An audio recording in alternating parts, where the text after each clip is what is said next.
toi. Donc aujourd'hui, je viens te parler d'un aliment ou encore d'un élément qui plombe ta santé.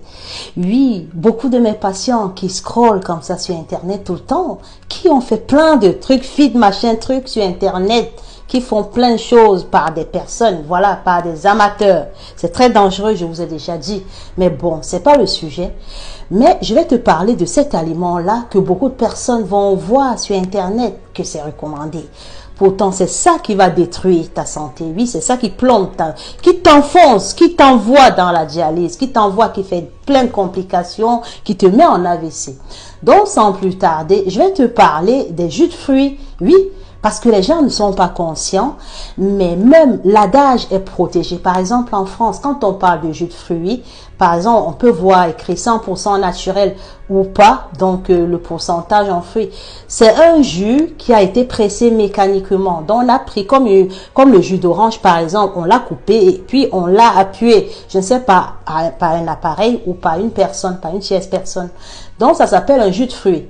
Mais vu que partout où on est francophone, oui, c'est pas pour critiquer, mais les gens ne parlent pas forcément le français.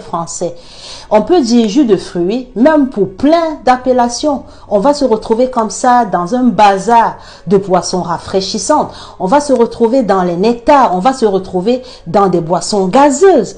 Mais ce que vous ne savez surtout pas, c'est que même un jus de fruits, de toute façon, moi je déconseille. Je déconseille pour plein de pathologies métaboliques ou pour tout ce qui est facteur de maladie cardiovasculaire.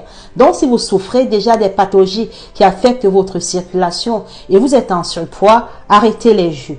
Parce que ce que vous ne savez pas, c'est que c'est même plus sucré que vos boissons rafraîchissantes ou les nectars. Surtout ceux qui ont des carnations exotiques et tout, ils vont avoir jusqu'à 10 grammes de sucre et parfois voire plus. Vous ne prenez pas le temps de lire. Alors qu'une boisson rafraîchissante, même normale comme les colas et tout, des fois ça reste des 10 grammes, voilà, des 8, des 9. Ça dépend de la marque. Donc, vous voyez que quand vous prenez un soda, vous êtes dans moins de sucre. Et même encore l'ail et tout ça, vous êtes dans moins de sucre. Si on se fie au pourcentage en sucre.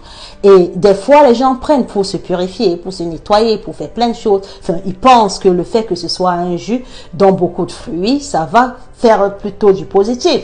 Mais ce qu'ils ne savent pas, c'est que c'est comme si vous étiez en train de manger tous ces morceaux de sucre dilués dans l'eau. Parfois, c'est juste aromatisé et c'est très grave pour vous.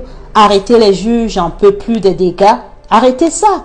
Vous allez voir que beaucoup de personnes, on va couper les pieds, on va couper les mains, ils vont être en dialyse parce qu'ils aiment beaucoup boire du jus et c'est même devenu une habitude alimentaire où à chaque fois qu'on mange un repas, il faut accompagner d'un